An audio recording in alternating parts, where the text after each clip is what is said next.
अस्सलाम वालेकुम फ्रेंड्स आज हम रिकंसिलिएशन ऑफ वेल्थ स्टेटमेंट पे बात करेंगे। काफ़ी फ्रेंड्स है, फॉलोअर्स है, उनका यही सवाल होता है कि सर ये रिकंसिलिएशन कैसे होती है ये। और ज़्यादातर ये उनका सवाल होता है क्योंकि शायद वो अकाउंट से इनकी फील्ड नहीं होती, इनसे वाबस्ता नहीं होते, या वो लोग जो फर्स्ट टाइम इस साल भर रहे, खुद से भर रहे टैक्स रिटर्न, प्रीवियसली किसी और से टैक्स कंसल्टेंट से भरवा रहे होंगे, बट इस टाइम वो खुद ही अगर ट्राई कर रहे हैं तो उनको ये फेस करना पड़ रहा है कि रिकंसिलिएशन कैसे होती है। तो चलिए हम बगैर टाइम वेस्ट किए इस पे एक लर्निंग साम एक टॉपिक है ये, तो उस पे कॉन्सेप्ट्स को क्लियर करते हैं क्योंकि ये बहुत ही क्लोजिंग डेट बहुत नियर है अभी 30 सितंबर, तो इस पे हम बात कर लेते हैं। अच्छा, मैंने इस पे एक शीट बनाई हुई है ताकि आपको मैं इजीली इसको समझा सकूं, ठीक है ना। होपफुली कि ये इस दफ़ा का ये अगर आप टॉपिक का अगर आप ये देखेंगे वीडियो, तो आपको इस तरह के कोई भी सवालात रेज़ करने से यानी कि आपको मुश्किल नहीं होगा रिकंसाइल करने के अंदर, ठीक है? क्योंकि कॉन्सेप्ट्स क्लियर नहीं है। देखिए, होता क्या है रिकंसिलिएशन के अंदर कि जो हम कर रहे होते हैं कहीं न कहीं फिगर डाल देते हैं, यहाँ डाल दिया, एसेट्स में डाल दिया, एक्स, वाई, ज़ेड ना, फिर वो रिकंसिलिएशन में अनरिकंसाइल्ड अमाउंट दिखा रहा होता है एक्चुअली, क्योंकि कॉन्सेप्ट्स क्लियर नहीं है। तो देखिए, सबसे पहले आप देखिए कि आपका इनकम कितना है। देखिए, बिल्कुल बेसिक से मैं सिखा रहा हूँ मैं। तो देखिए, ये बिल्कुल मैंने जो आपका जो फॉर्म होता है, जो एफबीआर का पोर्टल है, बिल्कुल उससे मैंने बिल्कुल सेम ही ऑलमोस्ट बनाया ताकि आपको समझने में ईज़ी हो। तो सबसे पहले आपको देखो क्या समझना होता है। आप ये देखिए कि यार आपकी इनकम कितनी है सालाना। जो आप इनकम डाल रहे होते हो, मैं आपको वो भी दिखा देता हूँ साथ-साथ पोर्टल से ना, ताकि आपको आइडिया होता रहेगा, ठीक है ना? जैसे कि हम अपनी इनकम या इनफ्लो में डाल रहे होते हैं कि आपकी ये इनकम है। ये इनफ्लो का जो टैब दिख रहा है, ये सारे आपके जो इनकम आप बताते हैं यहाँ पर ना, कि जो भी नॉर्मल टैक्स ईयर का है या कोई एग्जेम्प्ट है, वो सारी आपकी इनकम का पार्ट होता है। हम उस गहराई में या उस डीप में नहीं जाएंगे कि भाई फिक्स एंड फाइनल वाली भी इनकम होती है। हम सिर्फ और सिर्फ रिकंसिलिएशन के ऊपर हम फोकस करेंगे। कभी एडजस्टमेंट भी है, फॉरेन भी है, इनहेरिटेंस आया है, गिफ्ट है, बहुत सारी चीजें हैं। तो ये हम पहले इनफ्लो देखेंगे कि इनफ्लो क्या होता है और ये कैसे चल रहा है, ठीक है ना। ये सारी इनकम जो होती है वो आपका इनफ्लो का पार्ट है, कि यहाँ जो फिगर सम अप करके आता है, ठीक है। अच्छा, अब ये आउटफ्लो क्या होता है? ये देखिए, आउटफ्लो जो भी आपके एक्सपेंसेस है या जो चीजें जो आपने खर्च किया है, जहां से आपका पैसा निकला है, या तो लॉस होकर निकला होगा एसेट्स के डिस्पोजल में, कोई एडजस्टमेंट की होगी, कोई गिफ्ट किसी को दिया होगा, या कोई पर्सनल एक्सपेंसेस होता है। ज्यादातर मोस्टली लोग पर्सनल एक्सपेंसेस ही डाल रहे होते हैं, ठीक है। तो ये आउटफ्लो होता है। तो सबसे पहले आपको ये दो चीजों को देख लेना है कि ये एक इनफ्लो है जहां पर पैसा आया है आपके पास, ये आउटफ्लो है जहां पर आपका पैसा खर्च हुआ है या पैसा गया आपका, ठीक है। तो इनफ्लो और आउटफ्लो आपने देख लिया, ठीक है। अब यहाँ देखिए क्या है, ये इनफ्लो है, ये आउटफ्लो है।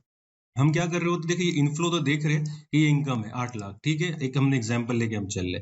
आउटफ्लो आपके जो एक्सपेंसेस है, जिसके अंदर मैंने आपको बताया कि एक्सपेंसेस में कुछ भी हो सकता है, यानी कि पैसा जिसमें गया हो, वो कैटेगरी भी हमने यहाँ से देख ली थी कि ये एक्सपेंसेस होते हैं जो कि आउटफ्लो के होते हैं। और ये कहाँ से आ रहे होते हैं? ये आपके जो भी पर्सनल एक्सपेंस आप जो यहाँ डालते हैं, ठीक है। जो एक्सपेंसेस जो यहाँ डालते हैं और जो टॉप पे आता है पर्सनल एक्सपेंस का जो टोटल अमाउंट, वो आपका यहाँ आ रहा होता है, ठीक है, आउटफ्लो के अंदर। तो ये पहले लॉजिक आप क्लियर कर ले कि ये अमाउंट कहाँ आ रही है। अक्सर जो फर्स्ट टाइम करे वो देखते कि ये आउटफ्लो की अमाउंट कहाँ से आई। आउटफ्लो की अमाउंट आपके पर्सनल एक्सपेंसेस से आई है, ठीक है। और ये इनफ्लो यहाँ पर आप खुद डालती है, खुद ही ऑटोमेटिक नहीं आती, हम खुद डालते हैं जो भी हमने अपने इनकम के अंदर शो की होती है। अच्छा, एक और चीज आपको बता दूं कि देखिए ये जो आपका ऊपर का एरिया है, ये टैब, ये बिल्कुल सेपरेट होता है और वेल्थ स्टेटमेंट बिल्कुल सेपरेट होता है। अगर आज से आप 10 साल पुरानी बात करें तो ये दोनों चीजें सेपरेट होती थी। इसके बाद इन्होंने एक ही पोर्टल पे ला दिया दोनों। अदरवाइज पहले हम ये सेपरेट फिलअप करते थे, ये एरिया इनकम का, और ये वेल्थ स्टेटमेंट का हम सेपरेट फिलअप करते थे, ठीक है। तो इन दोनों का आपस में ताल्लुक तो है, बट यहाँ पर डायरेक्टली कोई इसकी एंट्री है, इसका कोई इम्पैक्ट यहाँ डायरेक्टली खुद ही खुद ऑटोमेटिक नहीं आ रहा होता है, ठीक है। जो ऑटोमेटिक आ रहा होता है, आप इंपोर्ट कर रहे होते प्रीवियस रिटर्न, तो वो आ रहा होता है। तो चलिए ठीक है, हमने इनफ्लो समझ लिया, आउटफ्लो कहाँ से आ रहा है ये भी समझ लिया। अब होता क्या है कि देखिए लोग अपना इनकम तो दिखा देते 8 लाख है, एक्सपेंस दिखा दिए 2 लाख है। अगर आपने देखिए 8 लाख कमाया है सालाना और 2 लाख खर्च किया आपने, तो 6 लाख कहाँ गया? वो अनरिकंसाइल है। देखिए पोर्टल पूछता है एक नॉर्मल अकाउंटिंग एंट्री कि भाई अगर आपने 8 लाख कमाया था, 2 लाख खर्च कर लिया, तो 6 लाख कहाँ है? होता ये कि लोग जो जो इनके एसेट्स होते हैं वहां पर वो इंक्रीज नहीं करते, या अगर डिक्रीज भी होना होता है तो वो नहीं करते। तो इस सुनहरों को हम लेके चलते हैं कि देखिए 6 लाख मतलब कि आपका पैसा बच गया, 8 लाख कमाया था, 2 लाख खर्च कर लिया, 6 लाख मेरे हाथ में है। तो वो भी तो दिखाए ना, आपके 6 लाख आपके हाथ में है। हाथ में नहीं है, कैश इन हैंड नहीं है, तो बैंक में होगा। चले बैंक में नहीं है तो आपने कुछ खरीद लिया होगा, कोई जो भी आपके एसेट्स होते हैं, एसेट्स भी दिखाता हूँ, देखो इसमें कितनी कैटेगरीज होती है, एसेट्स में आते हैं हम। ये जो एसेट्स है, या जो जो आप डाल रहे होते हैं ना, ये देखिए पूरा आपके टोटल एसेट्स का पार्ट है, और ये इसमें से लाइबिलिटी माइनस होके नेट करंट एसेट आ जाता है, जो आपका करंट ईयर का होता है। जो प्रीवियसली जिन्होंने भरा होगा तो वो इंपोर्ट करेंगे, तो एज इट इज आपके एसेट्स रिफ्लेक्ट हो रहे होते हैं। तो हमने यहाँ एग्जाम्पल जो लिए वो यही लिए कि हमारे पास भी प्रीवियस ईयर के जो एसेट्स आ रहे थे वो यहाँ आ रहे हैं, ठीक है। हमने इस साल फॉर्म फिलअप किया, हमने इनकम की 8 लाख, 2 लाख का एक्सपेंस किया, 6 लाख बच गए, वो हमने कहीं दिखाया ही नहीं है। अब होता ये है कि जब बैंक में जब क्लोजिंग बैलेंस जब लोग 30 जून का डालते हैं, तो वो क्योंकि हमारी जो प्रैक्टिस है वो इस तरह की प्रॉपर कंपनीज की जैसे अकाउंटिंग होती है, फाइनेंस वाले जो कर रहे होते हैं वो बिल्कुल रिकनसाइल कर रहे होते हैं, पर पर्सनली हम इंडिविजुअल वे पे इस तरह से नहीं कर रहे होते, तो ये इस वजह से हो रहा होता है। तो अगर उसूलन देखा जाए तो ये 6 लाख रुपए आपके बैंक में होंगे या तो कैश इन हैंड होने चाहिए। तो अगर आप ये 6 लाख रुपए यहाँ रिफ्लेक्ट करेंगे तो ये ऑटोमेटिक रिकनसाइल हो जाएगा। मिसाल के तौर पे अगर हम कहते हैं कि चलिए 6 लाख में हम मोटर व्हीकल की जगह लिख देते हैं, ठीक है, तो देखिए रिकनसाइल हो जाता है। क्यों? क्योंकि जो 6 लाख थे वो आपके एसेट्स में आ गए ना, कहीं ना कहीं आपको बताने कि वो 6 लाख गए कहाँ। एक्चुअल होना क्या चाहिए था कि जो बैंक में जो आपके क्लोजिंग बैलेंस है उसके साथ पड़े होने चाहिए, जो हम 30 जून का बैलेंस डालते हैं एक्चुअली। या तो वो हो गया कि मैं बैंक की एंट्री से समझा रहा हूँ, अदरवाइज बहुत सारे एसेट्स होते हैं जिसका इम्पैक्ट आ रहा होता है यहाँ पर, तो ये हम यहाँ पर एड ऑन नहीं कर रहे होते, या जो हमने किया होता है वो रिकनसाइल चीज नहीं होती है, क्योंकि हम प्रॉपर तो अपनी अकाउंटिंग बुक्स ऑफ अकाउंट तो इंडिविजुअल नहीं संभाल के रखता है, तो हम इस वजह से जबरदस्ती का हम या तो कैश के अंदर एंट्री कर रहे होते रिकनसाइल करने के लिए, मगर किसी किसी की बहुत ज्यादा आ रही होती है, कैश इन हैंड बहुत बड़ा आता है, क्योंकि वो रिकनसाइल नहीं होता है। और ये तो हमने छोटी सी एग्जांपल दिया, किसी की इनकम बहुत ज्यादा है या कोई बिजनेस है बहुत इनकम है, एक्सपेंस भी इसने इतने कम दिखा है और उसमें रिकनसाइल रहता है तो कैश में दिखा देता है कि कैश इन हैंड इतना, तो कैश इन हैंड इतना आप नहीं दिखा सकते। वो बिल्कुल यानी कि देखा जाएगा आपके बैंक में होना चाहिए कैश, यानी कि हमेशा कहता हूँ मिनिमाइज रखे आप, कैश इन हैंड नहीं होना चाहिए, जिसकी जस्टिफिकेशन ही नहीं होती है तो वेरीफाइड नहीं हो सकता इस तरह के भैया आपको क्लोजिंग के पास कैश था, तो ये डाउटफुल में चले जाता है। और जब अगर आप इतना बड़ा बिजनेस कर रहे हैं या आप एक सैलरीड पर्सन है, हर चीज प्रॉपर है और कैश इन हैंड इतना ज्यादा दिखा देते हैं, इसमें तो चल जाएगा ठीक है, बट मैंने बहुत सारे देखे जिनके मिलियंस में आ रहा होता है और वहाँ कैश इन हैंड भी मिलियंस में दिखा रहे होते हैं, तो वो जस्टिफाइबल नहीं होता है, ठीक है, प्रैक्टिकली। तो कहने का मकसद ये है कि रिकनसाइल सिंपल होता है कि आप अपना इनफ्लो देखें, आउटफ्लो कितना गया है, आपका बच क्या जाता है। हम यहाँ भी नहीं देखते कि रिकनसाइल 6 लाख दिखा रहा है माइनस में आ रहा है, आप खुद ही समझे कि यहाँ पर आप जब देखते हैं कि भाई मेरा इनफ्लो अगर रिकंसिलिएशन में 8 लाख आ रहा है, ठीक है, और आपका एक्सपेंस 2 लाख हो रहा है, तो ये 6 लाख कहाँ गया?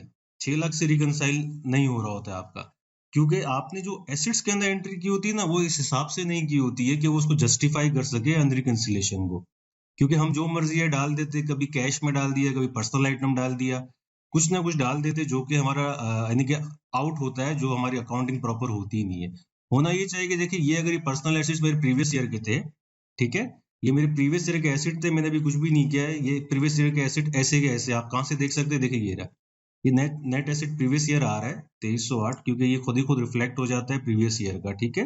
तो देखिए ये प्रीवियस ईयर का ये रिफ्लेक्ट हो जाता है यहाँ पर ना। अब हमको करना क्या होता है कि देखिए हमारे पास अगर ये अगर प्रीवियस ईयर का ये एसेट्स दिखा रहा है ये, तो हमारा जो फर्क आ रहा है, हमारा एसेट्स बढ़ा, देखिए 8 लाख कमाया था, 2 लाख खर्च किया तो पैसे बच गए आपके पास, यानी कि आपका एसेट्स इंक्रीज होना चाहिए, मतलब कि बैंक में पैसे बढ़कर आनी चाहिए। तो अगर मेरे बैंक में ये अगर देखे तो ये 1.1 मिलियन पड़ा था, तो अब ये 6 लाख इसमें और ऐड होने चाहिए, तो ये रिकनसाइल हो जाएगा, ठीक है। अगर हम यहाँ करते हैं, देखें हम यहाँ पर अगर 6 लाख डालते हैं प्लस 600,000 ना, ठीक है, तो देखिए रिकनसाइल हो जाएगा ये, और ये बता रहा है कि आपका एसेट्स इंक्रीज हुआ। अब ये लोग ये भी पूछते हैं इंक्रीज डिक्रीज इन एसेट्स का मतलब क्या है। देखिए भाई आपने 6 लाख रुपए बचा दिए तो आपका एक तरह का एसेट्स बढ़ गया, ये इंक्रीज हुआ, और यहाँ पर आपने बैंक में डाल दिए, क्योंकि बैंक में पड़ा था पैसा, भाई 6 लाख तो मेरा बच गया ना, 2 लाख खर्च किया था, 6 लाख बच गया तो मैंने बैंक में डाल दिए, तो मेरा बैंक का क्लोजिंग के साथ मैच हो गया ये, जो हमने क्लोजिंग बैलेंस डाला है। हाँ अगर वो हम बैंक से तो चलते ही नहीं, हम थोड़ा कैश भी हाथ में निकाल लेते, निकाल लिया, वो खर्च कर रहे होते, जब ये कैश का भी होता है, तो आप जैसे यहाँ पर हमने डाला इस तरह से कैश में भी आप एड ऑन कर सकते हैं, अगर आपका एसेट्स यानी कि आपकी कुछ अमाउंट बच जाती है एक्सपेंस होने के बाद। अच्छा इसका रिवर्स भी हम कर लेते ताकि आपको आइडिया हो जाएगा, लोग रिकनसाइल करने के लिए कभी यहाँ एक्सपेंस में पैसे बढ़ा रहे होते, खर्चा बढ़ा रहे होते, कभी इनकम को कम कर रहे होते, तो ये एक्चुअली इसी पे चल रहा होता है। अगर मैं कहता हूँ कि मेरा खर्चा अगर, अच्छा एक और एग्जाम्पल ये कर लेते हैं हम कि अगर इन केस अगर हमारा 8 लाख का इनकम था और एक्सपेंस को हम बढ़ा देते, वही जो रिवर्सल हम करते, हम ये हटा देते पहले, ठीक है, आउट हो जाएगा ये, हाँ, तो हम कहते हैं कि अगर 8 लाख का खर्चा था और 8 लाख की इनकम थी, और मैं कहता हूँ कि मेरी यानी कि 10 लाख का एक्सपेंस हुआ, यानी कि हम 2 लाख से हमने ज्यादा खर्च कर लिया, ठीक है, ये भी रिकनसाइल में आ गया। भाई आपने कमाया 8 लाख था और आपने खर्च 10 लाख से कर दिया, यानी कि 2 लाख शॉर्ट, 2 लाख आपने कहाँ से निकले, वो आपके जो प्रीवियस एसिड था, आप समझे, यानी कि 8 लाख आपने इस साल कमाया, आपका जो प्रीवियस ईयर का एसिड था 23 लाख, जो कि इससे बनाए इन चीजों से, जिसमें आपका बैंक भी था, कैश भी था, तो आपको ये कहीं ना कहीं कम करने, मिसाल के तौर पे भाई आपने भी 8 लाख कमाया था, 10 लाख खर्च किया, तो भाई बाकी 2 लाख कहाँ से है, भाई मैंने बैंक से निकाले थे, तो आपका बैंक कम होना चाहिए ये, ठीक है ना, आपके बैंक स्टेटमेंट की क्लोजिंग से, तो ये रिकनसाइल हो जाएगा। तो सिंपल है, जितना आपने कमाया है खर्च किए के, उसके बाद बचता क्या है आपके पास, ठीक है ना, अगर 8 लाख कमाया, 10 लाख खर्च कर लिया आपने, भाई 2 लाख कहाँ से आया आपके पास, तो 2 लाख आपके जो प्रीवियस एसिड्स था, या भाई मेरे बैंक में जो पड़े हुए थे पैसे, वो मैंने खर्च किए, तो आपका वो क्लोजिंग के टाइम पे कम होना चाहिए। पर इस तरह प्रैक्टिकली हमारा होता नहीं है, क्योंकि हम इस तरह से हम चलते ही नहीं है, इस वजह से, तो इस वजह से लोगों का ये रिकनसाइल हो नहीं रहा होता है। तो ये एक सिंपल सा था, आपको सिर्फ ये अपना इनफ्लो और आउटफ्लो के बाद जो बचता है, आपको उस पर फोकस करना है, जो या तो प्लस में रहेगा या तो माइनस होगा। अगर आपका एक्सपेंस ज्यादा था, खर्चा ज्यादा हो गया, तो आपका माइनस होगा, तो माइनस हुआ तो क्या मतलब कि आपके जो ये सारे एसिड्स है, उसमें से कहीं ना कहीं खर्च किया होगा, या तो आपने पर्सनल आइटम बेचा होगा, या तो गाड़ी बेची होगी, कहीं ना कहीं से तो आपने वो उसको शॉर्टफॉल को पूरा किया होगा, या तो बैंक से पैसे खर्च किए होंगे आपने, और इसके अंदर सारी चीजें आ जाती है। मैंने इस एग्जाम्पल के लिए आपको समझाया था। एसिड्स की कैटेगरी में देखें तो बहुत सारी चीजें आ रही होती है, सारे अफेक्ट, हाउस होल्ड अफेक्ट है, पर्सनल आइटम्स है, तो ये एसिड्स आपका, अगर लोग अक्सर ये भी करते हैं ना कि भाई मैंने तो गाड़ी बेच दी मैंने, तो रिकनसाइल नहीं हो रहा, मैं इसमें से अगर एसिड्स को निकाल देता हूँ, भाई अगर आपने गाड़ी बेच दी है तो कैश आया होगा, कुछ ना कुछ तो आपके पास एसिड्स में आया होगा, तो यानी कि या तो अपने बैंक में डाल दिया होगा, पे ऑर्डर डाला होगा, कैश आया होगा तो अपने कैश में रखा होगा। तो ये जब अब एक चीज निकालेंगे, तो एक चीज बढ़नी भी चाहिए आपके पास। तो ये पूरा एसेट्स तो इस तरह से चल रहा होता है कि अगर आप आपस में ही कोई कैश पड़ा हुआ था, मैंने उसको खरीद लिया, गाड़ी ले ली, तो यहाँ कैश कम हो जाएगा आपका और ये व्हीकल आपका बढ़ जाएगा। तो ओवरऑल जो रिकंसिलिएशन में जो मेन फोकस करना होता है, आपको सिर्फ अपना इनफ्लो और आउटफ्लो देखे और डिफरेंस क्या है, इसको आप लेके चलेंगे तो आपको प्रॉब्लम नहीं आएगा। कि देखिए हम ये इनफ्लो देख ले आप पहले, क्या 8 लाख था, आउटफ्लो आपका कितना हुआ, 10 लाख हुआ, मतलब कि मैंने क्या किया होगा, 2 लाख से मेरा ज्यादा खर्च हुआ है, तो वो 2 लाख मेरा एसिड्स में कम होना चाहिए, तो मैं एसिड्स को 2 लाख से मैं यहाँ कम कर दूंगा, तो रिकनसाइल हो जाएगा, ठीक है। तो ये, और जो प्रीवियस ईयर का जो एसिड्स था आपका, जो वो ये वहीं का वहीं होता है, अगर आपने लास्ट टाइम का अगर आपने फिलअप किया हुआ है, तो ये एसिड्स वही रिफ्लेक्ट कर रहा होता है जो प्रीवियस ईयर का, जो आपका ऑटोमेटिक इंपोर्ट होकर ये चीजें आ रही होगी, ठीक है। तो इसके अंदर आप या तो प्लस करेंगे या तो माइनस करेंगे, जो भी आपके बैंक बैलेंस है, जैसे कि बैंक बैलेंस है ये आपके, तो या तो ये कम हुए होंगे या तो ज्यादा हुए होंगे, ये रिफ्लेक्ट कर रहा होता है आप कहाँ पर, ये नेट एसिड जो इंक्रीज डिक्रीज कर रहा होता है। तो ओवरऑल देखें तो सिर्फ और सिर्फ यही इनफ्लो और आउटफ्लो है जिस पे आपको फोकस करना है, बस पैसा आया कितना, गया कितना, बचना कितना चाहिए था और कितना बचा है, तो इसका इम्पैक्ट आपका इन एसिड्स के ऊपर आना चाहिए। तो सिंपल है, आप अगर इस एसिड्स के ऊपर आप इम्पैक्ट जो आना चाहिए वो प्लस में है या तो माइनस में, तो आप फिर इसमें आप ऐड माइनस करेंगे, ऐड या सब्ट्रैक्ट करेंगे आप, तो आपका ऑटोमेटिकली रिकनसाइल हो जाएगा।